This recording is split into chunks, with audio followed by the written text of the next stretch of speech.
Europe 1, 7h40. Votre invité Lionel Marc-Noisé, président de SAMU Urgence de France. Bonjour Marc Noisé. Bonjour. Merci d'être en ligne ce matin sur Europe 1. Vous êtes également le chef du service des urgences de l'hôpital de Mulhouse. Alors Marc Noisé, cette grève des assistants de régulation médicale des SAMU touche désormais 69 SAMU sur 100 en France. Qu'est-ce que cela entraîne comme répercussion sur l'activité ? Écoutez, ça n'entraîne malheureusement pour eux assez peu de répercussions sur l'activité dans la mesure où ils sont des salariés de la fonction publique et indispensables dans le fonctionnement de nos centres 15 et font donc tous l'objet d'une assignation à leur poste. Donc comme si finalement il n'y avait pas de grévistes. Donc c'est un mouvement de grève qui malheureusement est invisible parce que leurs revendications, elles, sont importantes dans un système où aujourd'hui on met le centre 15 en avant pour pallier le dysfonctionnement d'un système de santé qui est très malade. Justement, on va en reparler dans un instant, mais justement ces ARM, comme on les appelle, dénoncent un manque de personnel pour répondre à l'augmentation des appels. Comment est-ce qu'on en est arrivé là finalement ? On en est arrivé là parce que on a un système de fonctionnement de santé qui progressivement n'arrive plus à répondre à la demande et qu'on avait besoin d'un système pour réguler l'accès aux soins qui sont devenus aujourd'hui les plus fragiles, c'est-à-dire les soins d'urgence, où les ressources humaines sont manquantes. Et donc, pour essayer de sanctuariser leur fonctionnement et de les rendre accessibles à ceux qui en ont réellement besoin, on a mis en place la régulation du centre 15. Mais simultanément, la régulation du centre 15, en accès aux services des urgences. Mais simultanément, la crise du système de santé a fait que notre ancien ministre et notre président de la République ont mis en avant les centres 15 pour répondre à toute forme de carence. Oui. Des moments où vous ne trouvez plus d'offres de soins, on vous demande de faire le centre 15. Donc finalement, c'était une solution assez simple pour essayer de remettre chacun dans la bonne filière. Mais le système de santé aujourd'hui n'est pas prêt pour ça. Il faudrait un accompagnement d'une part pédagogique et d'autre part que l'offre de soins se structure pour que quand vous ne devez pas aller aux urgences, on puisse trouver une solution autre pour répondre à votre besoin de soins.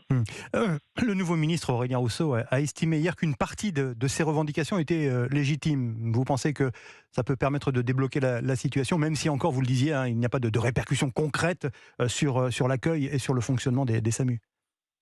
C'est déjà bien qu'il s'exprime à ce sujet-là, ce qui veut dire qu'il l'a dans son périmètre, ce dont je ne doutais pas.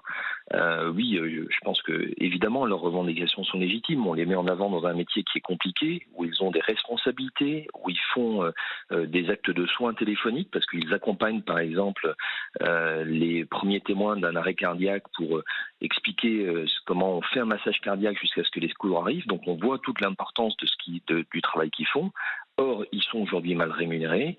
Or, aujourd'hui, ils ont des problématiques d'avancement dans leur carrière.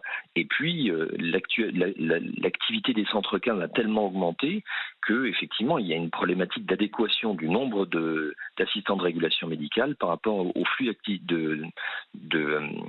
d'entrée d'appel des centres 15. Donc, oui, il y a une vraie problématique. Maintenant, le ministre le reconnaît. On aimerait bien que derrière les choses avancent parce que c'est ce qui est important. On a besoin de ces assistants pour faire fonctionner nos centres 15. Parlons des services d'urgence, Marc Noisé. Je rappelle que vous êtes le président de SAMU Urgence de France. En cette période estivale, de nombreux services doivent restreindre leurs accès aux urgences. Certains services d'urgence sont même fermés en cette période estivale. Est-ce que la situation est plus grave que l'an dernier, comme on peut le lire ici ou là ? Clairement, elle est plus grave parce que elle touche dorénavant tous les départements de France. L'été dernier, on avait des zones rouges, on va dire. Cet été, elle touche tous les départements. Des gros services et des petits services. Et la nouveauté, on va dire, c'est que des zones extrêmement touristiques, où on a des augmentations d'activité liées au flux de la population qui est de x2, de x3, sont aujourd'hui en très très grande précarité. Je citerai les Sables d'Olonne, par exemple, ou Arcachon, où ils ont été obligés de mettre en place sur le parking devant l'hôpital une structure où des médecins généralistes font de la petite traumatologie pour alléger les urgences, parce qu'il n'y a plus qu'un seul urgentiste pour accueillir le flux des estivants, ou encore Saint-Tropez, enfin, je veux dire, qui a failli fermer son service d'urgence. Et plus pernicieux, on ferme des SMUR. Vous savez, le SMUR, c'est donc la partie de l'hôpital qui se déplace sur la voie publique ou à votre domicile quand il y a un incident grave. Donc ça, on ne le voit pas, mais il y a des endroits où on a fermé de nombreux SMUR, alors parfois pour une nuit ou un week-end. Par exemple, autour d'Angers, ce week-end prolongé avec le pont du 15 août, où il y avait 7 SMUR qui étaient fermés autour d'Angers. Et donc ça touche l'urgence vitale. Donc ce qui peut vous sauver la vie d'un moment à l'autre. Et ça met en danger la santé publique, quoi, tout simplement. Clairement, il y a vraiment un danger sur le maintien de la prise en charge de l'urgence vitale en premier lieu. Deuxièmement, nos patients, malheureusement, passent des heures et des heures dans nos salles d'attente parce que quand vous êtes 2 médecins pour accueillir un flux où il faudrait être 5, vous ne pouvez pas faire le travail de 5 quand vous n'êtes que 2. Et puis, il y a une problématique d'accès aux soins parce que nos hôpitaux se sont vidés de leur lit d'hospitalisation pour des problématiques de ressources humaines. Donc, effectivement, il est compliqué aujourd'hui d'accéder à une offre de consultation, mais également une offre d'hospitalisation qui peut être indispensable pour votre santé. Et en un mot, Marc Noisé, impossible de faire appel à des renforts immédiatement, rapidement, pour le reste, la suite de la saison estivale ?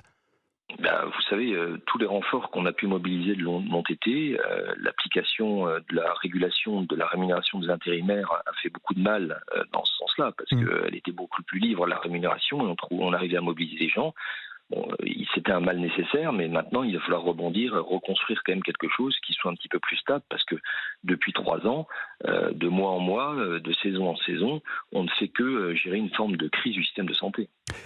Merci Marc Noisé, merci d'avoir été en ligne ce matin sur Europe 1. Je rappelle, vous êtes président de SAMU Urgences de France. Merci et bonne journée quand même. Merci.